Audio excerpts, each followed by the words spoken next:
Gigi Berardi with Food Wise, and I thought I would talk a little bit about pressure cookers today, and um, and beets and carrots, and that's what the image is of for you, beets and carrots. And beet is my favorite vegetable.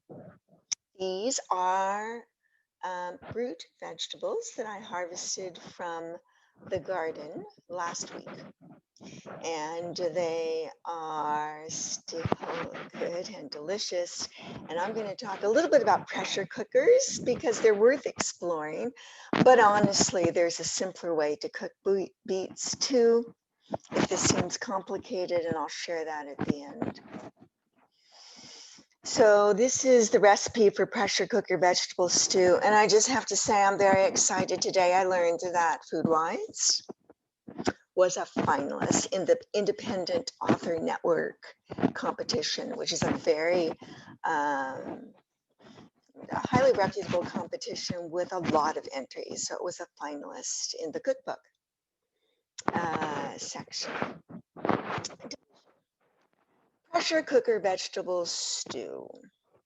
When I use my old pressure cooker these days, I'm not just making a meal. I am reliving my early cooking days. From packing up the pot in my parents' home in Los Angeles to bringing it to graduate school in Ithaca, remembering the first times I used it there, admittedly with a little trepidation, then recalling all the hundreds and hundreds of meals I have cooked in it since. It's what I used almost every day when I was a graduate student. I added my own home canned tomatoes, my moth-eaten cabbage and broccoli, and all the strong garlic that so easily grew around Ithaca. I fed many people with those meals in my studio apartment, students and neighbors and authors, Frances Moore Lapay, author of Diet for a Small Planet for one, and friends who needed a place to stay and eat. I was looking for easy, as these pressure cooker meals really cook themselves with just a little veggie washing and cutting, especially the dense carrots or beets.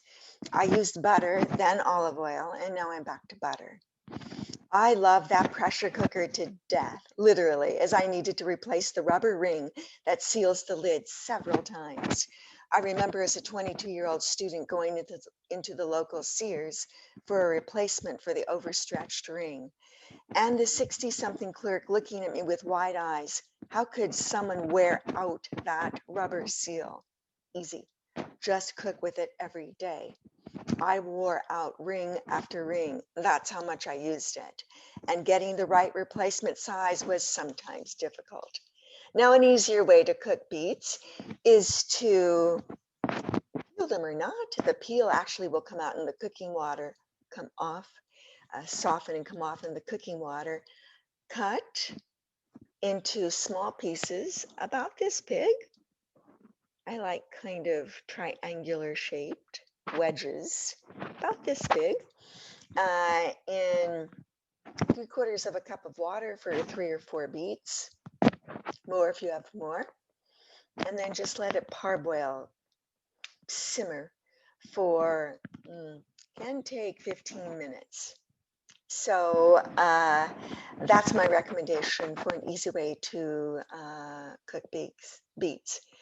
Cool them and eat them at room temperature or warm or cooled, chilled, making a delicious salad.